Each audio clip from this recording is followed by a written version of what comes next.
Hi friends, எல்லோரும் எப்படி இருக்கீங்க? நாங்கள் இப்போ எங்கே போகிறோம் பார்த்தீங்கன்னா, ஹோட்டல் க்ரீன் பார்க். என்னன்னு சொல்லி நான் சொல்கிறேன், வாங்க உள்ளே போகலாம். ஃபஸ்ட்டு பார்த்தீங்கன்னா, எங்கள் அத்தை ஃபேமிலி நாங்கள் எல்லாருமே போயிருந்தோம். ஃபேமிலியாக போயிருந்தோம். ஆமாங்க, குடும்பஸ்தன் படத்தோடைய 50வது நாள் வெற்றி விழாக்காக போயிருந்தோம். கண்டிப்பாக இதை சொல்லியே ஆகணும். ஏன்னா எத்தனை பேரோட உழைப்பு. ஒரு படம் ரிலீஸ் ஆகி வெற்றி பார்க்குறது வந்து பார்த்திங்கன்னா மிகப்பெரிய வெற்றி. அதில் ஃபஸ்ட்டு கேக் வெட்டினாங்க, செம்ம டேஸ்ட்டுங்க. கேக்குக்குள்ளே மாங்காய், பைனாப்பிள், ஆப்பிள் எல்லா ஃப்ரூட்ஸும் இருந்துச்சு. செம்ம டேஸ்ட்டு. இதனோட சந்தோஷத்தை ஒவ்வொருவரும் சொன்னாங்க. ஃபஸ்ட்டு ஹீரோவுக்கு வந்து ஒரு அவார்டு கொடுத்தாங்க. இப்போ ஹீரோயினி, ஒரு முக்கியமான கேரக்டர் எல்லாருக்குமே வந்து அவார்டு கொடுத்தாங்க. அந்த வேலை செஞ்ச டெக்னீஷியன்ஸ் எல்லாத்துக்கும் உண்மையிலே சொல்கிறேன், எல்லோரும் ஹார்ட் ஒர்க் பண்ணியிருக்காங்க. இந்த காலத்தில் 50வது நாள் தாண்டுதுனாலே மிகப்பெரிய சரித்திரம் மாதிரி தான் வச்சுக்கோங்களேன்.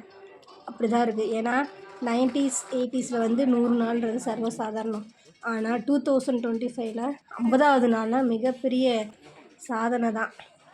அதை செலிப்ரேஷன் நம்ம ஃபேமிலியில் ஒருத்தர் அவார்டு வாங்குறாருன்னா கண்டிப்பாக சொல்லியே ஆகணும், சந்தோஷப்பட்டே ஆகணும் இல்லையாங்க? அடுத்து என்ன, அவார்டு கொடுத்து முடிச்சாச்சு. நெக்ஸ்ட்டு என்ன, நம்ம வேலை சாப்பாடு வேலை. அதுக்கு தான் நாங்கள் போனோம். ஃபுல்லாக பஃபே ஐட்டமாக தான் வச்சுருந்தாங்க. இதெல்லாம் ஜென்ஸ் ஏரியா, நமக்கு இந்த ஏரியா தேவையில்லை, நம்ம ஏரியாவுக்கு நம்ம போயிடலாம் அப்படின்ட்டு இந்த பக்கம் டர்ன் பண்ணியாச்சு. வேணுங்கிறது வாங்கி சாப்பிட்டுக்கலாங்க. அந்த அளவுக்கு ஜென்ஸுக்கெல்லாம் ஒரே ஹாப்பி தான். நமக்கு அது தேவையில்லை. நம்மளோட ஏரியா வந்துருச்சு பாருங்கள். ஃபுல்லாக வெஜிடேரியன், நான்வெஜ் எது வேணாலும் சாப்பிட்டுக்கலாம். ஆனால் எனக்கு ஒரு டவுட்டு, ஏன் இந்த மட்டன் பிரியாணி மட்டும் இந்த குண்டானில் வச்சுருக்காங்கன்னு தெரில. ஆனால் குண்டானில் தான் இருந்துச்சு. சூப்பர் டேஸ்ட்டு, சூடாக இருந்துச்சு. கடைசியாக பார்த்திங்கன்னா அந்த ஸ்வீட்டில் பட்டர் காய்ச்சல் வச்சு அந்த இதுவும் ஐஸ்கிரீமும் செம்ம டேஸ்ட்டுங்க. எனக்கு அந்த ஸ்வீட்டு ரொம்ப பிடிச்சிருந்துச்சி. கடைசியாக நாங்கள் கிளம்பிட்டோம். கடைசியில் வந்து பார்த்திங்கன்னா இந்த இடத்துல வந்து ஒரு புத்தர் சிலை வச்சுருந்தாங்க.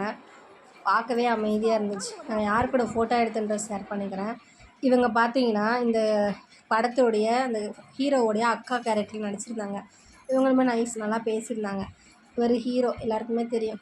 ஹீரோயினி பார்த்திங்கன்னா செம்ம சாஃப்ட்டுங்க. இவங்க வந்து மலையாளமாக ஹைதராபாத்லேருந்து அனைத்தாக வந்திருந்தாங்க போல். இவங்க வந்து பார்த்திங்கன்னா குக்கு வித்து கோமாளில் கனி இவங்க வந்து வின் பண்ணியிருந்தாங்க இல்லையா? கடைசியாக எங்கள் அத்தை கூடயும் நாங்கள் ஃபோட்டோ எடுத்தோம். எடுத்துகிட்டு என் பையன் இருந்துட்டு புத்தர் சிலை கிட்ட நான் இருக்கேன், என்னை ஃபோட்டோ எடுமான்னு சொன்னேன். சரி ஓகே எடுத்துகிட்டு அப்படியே வீட்டுக்கு கிளம்பி வந்துவிட்டோம். பாய்.